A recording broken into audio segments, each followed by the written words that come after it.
नमस्कार, मैं ज्योति कुशवाहा। आप देख रहे हैं इनसाइट इन्फॉर्म न्यूज। 19 अप्रैल से 1 जून तक दुनिया का लार्जेस्ट डेमोक्रेटिक इलेक्शन चलने वाला है, द इंडियन जनरल इलेक्शन।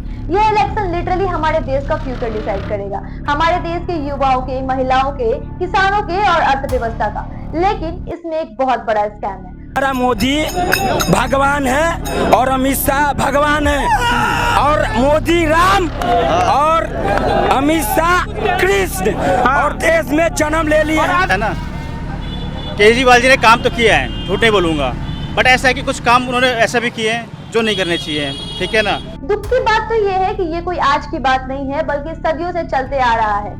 हर बार election commission of India election से पहले लाखों करोड़ों के दारू मटन जब्त करती है, क्योंकि हमारे देश में लोग किसको वोट देंगे इलेक्शन से जस्ट एक दिन पहले डिसाइड करते हैं। एक दिन पहले एक बोतल दारू या दावत देके ये पार्टियां जनता को खरीद लेती है। Even before the first phase of voting scheduled on April 19, the Election Commission has registered the highest ever seizure of inducements in the 74-year history of Lok Sabha elections. According to the latest information available with the Election Commission, between January 1st, 2024 and April 13, 2024, a total of more than 12,000 crore rupees has been seized so far. Compare this to the 3,475 crore rupees seized during the entire Lok Sabha election in 2019. Of the 12,000 crore rupees seized this year, 7,502 crore rupees in the form of cash, liquor, drugs, precious metals and freebies were seized across the country in January and February, ahead of the official announcement of elections. अब इसके बाद क्या ये party इस देश के लिए क्या वाकई में काम करेंगे? बताइए, जो मौजूदा सरकार है वो कैसा काम कर रही है? ठीक काम कर रही है, लेकिन बेरोजगारी पे थोड़ा और ध्यान देने की ज़रूरत है। बच्चे बहुत बेरोजगार हैं और मुझे लगता है कि बेरोजगारी को और अच्छे से ध्यान दे करके आजीविका से लोगों को जोड़ना चाहिए। अभी पुलिस की भर्ती थी, परीक्षा थी, 60 लाख परीक्षार्थियों ने परीक्षा दी थी, लेकिन परीक्षा लीक हो गई। अभी तक डेट भी नहीं आ पाई है। भाजपा सरकार या भाजपा प्रवक्ता इस चीज का जवाब दें कि सारी परीक्षाएं कब होंगी। 18 परीक्षाएं लगभग लीक, पेपर लीक, परीक्षा कैंसिल। और ये मुद्दा कभी किसी पार्टी ने नहीं उठाया है और ना कभी उठाएंगे, क्योंकि यकीन मानिए इसमें सभी पार्टियां शामिल हैं।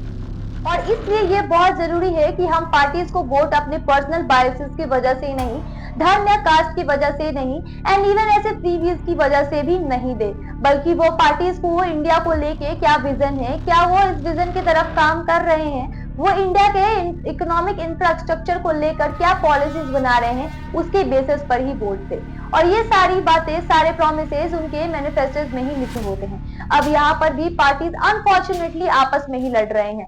कोई बता रहा है कि बीजेपी के मैनिफेस्टोज में मुसलमानों से सारे हक छीन लिए जाएंगे, तो कोई बता रहा है कि कांग्रेस के मैनिफेस्टोज में लिखा है कि वो हिंदू औरतों से सारे गहने चुराकर मुसलमानों को दे देंगे। कांग्रेस का मैनिफेस्टो कह रहा है कि वो माताओं बहनों का सोने का हिसाब करेंगे, उसकी जड़ती करेंगे, जानकारी लेंगे और फिर उस संपत्ति को बांट देंगे और उनको बांटेंगे जिनको मनमोहन सिंह जी की सरकार ने कहा था कि संपत्ति पर पहला अधिकार मुसलमानों का है।